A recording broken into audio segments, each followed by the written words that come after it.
Ertesi tang səhərdə Ali ruhaniylar, ağsaqqallar, Tevrat ustazları və Ali Kengəşliyin bütün əzaları məsləhətləşib keyin Hazreti İsa'nı bağlab Vali Pilatusqa tapşırıb verdi. Pilatus onundan "Sen Yahudilarning podshoyimi?" deb so'radi. "Aytqinimizdek" deb javob berdi Hazreti İsa. Ali ruhaniylar uning ustidan birmuncha shikoyatlarni qilishdi. Pilatus uningdan yana "Qara, ular ustingdan shuncha vala shikoyat qilyapti. Sen hech qaysisiga javob bermamsan" deb so'radi. Lekin Hazreti İsa yanla zuvan sürmedi. Pilatus bununla hayron qoldi. Her qitimliq o'tib ketishida vali xalq iltimos qilgan bir mahbusni qo'yib beradi. Ayni vaqtda zindonda to'plangda odam o'ltirgan to'planchilar bilan birga tutilgan Barabbas ismli bir kishi bor edi. Xalq vali Pilatusning oldiga kelib, buningdan bir mahbusni burunqiga o'xshash qo'yib berishni talab qildi.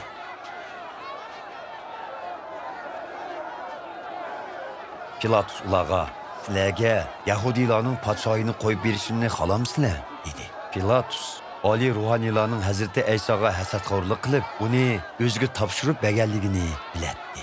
Biroq Ali ruhaniylar xalqqa Hazreti İsa'ning o'rniga Barabbasni qo'yib berishni talab qilinglar deb ularni kishkirtdi. Pilatus ulardan yana "Undaq bo'lsa, sizlar Yahudilarning podshoyi deb atagan odamni qanday bir taraf qilay?" deb so'radi. "Uni kristga mixlating" deb chiqqan selishdi ular. "Nemishqa? U nima jinoyat o'tkazibdi?" dedi Pilatus ularga. Biroq ular texmi qattiq vaqirishib, "Uni kristga mixlating" deb turaverishdi. Xaloyiqni xursand qilmoqchi bo'lgan Pilatus Barabbasni ularga chiqarib berdi. Hazreti İsa'ni bo'lsa, qamchilatgandan keyin kristga mixlash uchun lashkarlarga topshirdi. Lashkarlar Hazreti İsa'ni vali o'rtasidagi bir saynoga elib kirdi. Ondan bütün lashkarlar to'pini bu yerga yig'di. Ular uningga shohona so'zning rangli ton, beshiga tikan shoxirdan o'rib yasalgan toj kiydirdi. Va uningga "Yoshsun Yahudilarning podshoyi" deb vaqirashdi. Ondan beshiga qo'mish bilan qayta urib, uningga qarab tukirishdi. Ve onun oldida tiz bukib sajda qilishdi.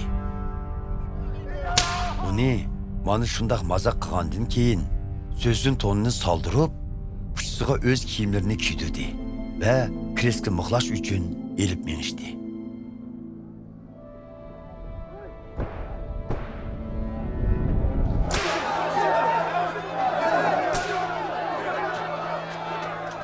Simon ismli bir kishi yezdan kelib, u yerdan o'tib ketyotdi. İskender bilan Rufusning otasi bo'lgan bu odam Kirin shahridan edi. Lashkarlar Hazreti İsa yutib mangan kristni bu odamga majburiy ko'targizdi.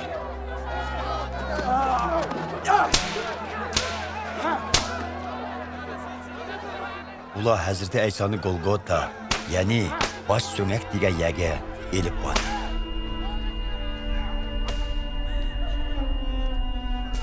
Uningga mürmekki aralashtirilgan sharob berdi.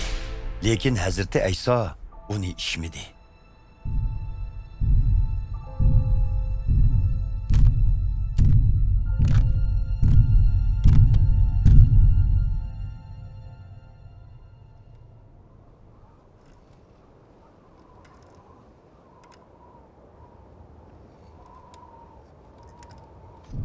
Ular Hazreti İsa'ni kristga mixlab bastı ve her qaysi o'ziga chiqqanini ilish uchun kak tashlashib kiyimlarini bo'lishib oldi. Hazreti İsa kristga mixlangan vaqt atigan soat 9lar edi. Gunoh taxtisiga Yahudilarning podshoyi deb yozilgan edi. Hazreti İsa'dan boshqa ikki qaroqchimi kristga mixlangan bo'lib, biri uning o'ng yendiki, yana biri sol yendiki kristda edi. Shundoq qilib muqaddas yozmalardaki u jinoyatchilar bilan bir qatorga qo'yildi degan so'z isbotlandi. Bu yerdan o'tganlar boshini chayqishib Hazreti İsa'ni haqoratlab, "Qani, sen ibodatxonani buzib tashlab, 3 kunda qaytini yasab chiqadigan odam eding-ku. Endi kristdan tushib, o'zingni qutqizg'ina" deyishdi. Oliy ruhaniylar va Tavrat ustozlarimi uni shundoq masxara qilib, o'zaro boshqalarni qutqizib ekan, o'zini qutqiza olmadi. İsraillarning podshoyi qutqizuvchi Masih endi Kristus tushib baxsunchi. Biz shuni ko'rib, uningga e'tiqod qilayli, deyishdi. Hazrati Ayso bilan billa Kristga muxlanganlarmi uni haqoratlashdi.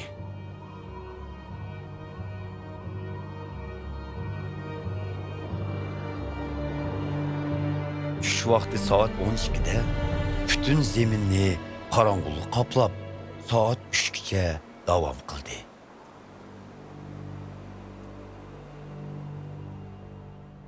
Soat 3da Hazreti Ayso yuqori ovoz bilan Eloy, Eloy lama shafaqtani, ya'ni Xudoyim, Xudoyim, meni nemishqa tashlab etding, deb baqirdi. Bu yerda turganlarning ba'zilari buni xato anglab, qaranglar, bu odam İlyas payg'ambarga murojaat qilyapti, deyishdi. Ularning ichidan biraylar yugurib berib, bir parcha bulutni akilib, arzon uzum sharobiga chilab, uni qumishning uchiga bog'lab, Hazrati Aysoga ishkizmoqchi bo'ldi va to'xtab turinglar, qarab boqayli. İlyas payg'ambar kelib uni tushirib olamdikin, dedi.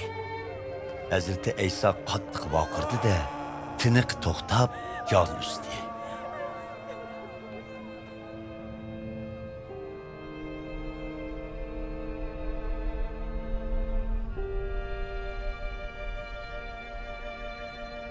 Shu vaqtda markaziy ibodatxonadagi parda yuqoridan tövanga ikki parcha bo'lib yirtildi.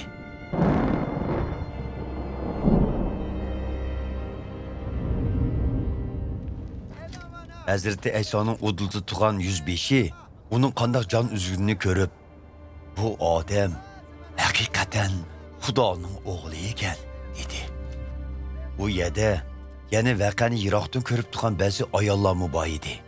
Ularning orasida Majdallik Maryam, kichik Yoqub bilan Yosning onasi Maryam va Salomlar bor edi. Hazrati Ayso Galileyada turgan vaqtda bu ayollar uningga ergishib, uning xizmatida bo'lgan edi. Uning bilan Yerusalimga birga kelgan yana bir muncha ayollarmi ahvolni ko'rsatib turadi.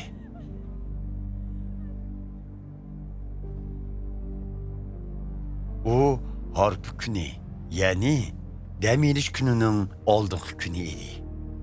Kech kirib qolganda Yahudilarning oliy kengashmasining hurmatga sazovor a'zosi, Xudoning podshohligini intizorlik bilan kutayotgan Aramatiyalik Yusuf yurakli holda vali platsning oldiga chiqib, uningdan Hazrati Aysoning jasadini berishni talab qildi. Pilatus Hazrati Aysoning allaqachon o'lganligini anglab, hayron bo'ldi. U 105ni chaqirib, uningdan Hazrati Aysoning o'lganiga qanchalik vaqt bo'lganligini so'radi. U 105dan ahvolni uqqandan keyin Yusufga jasadni elib ketishga ruxsat qildi.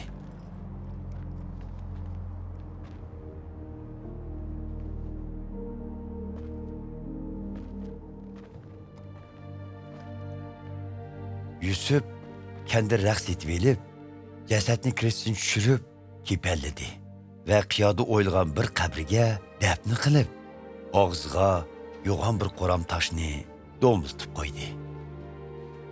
Majdallik Maryam bilan Yosning onasi Maryam Hazrati Aysoning qo'yilgan yerini ko'rib oldi.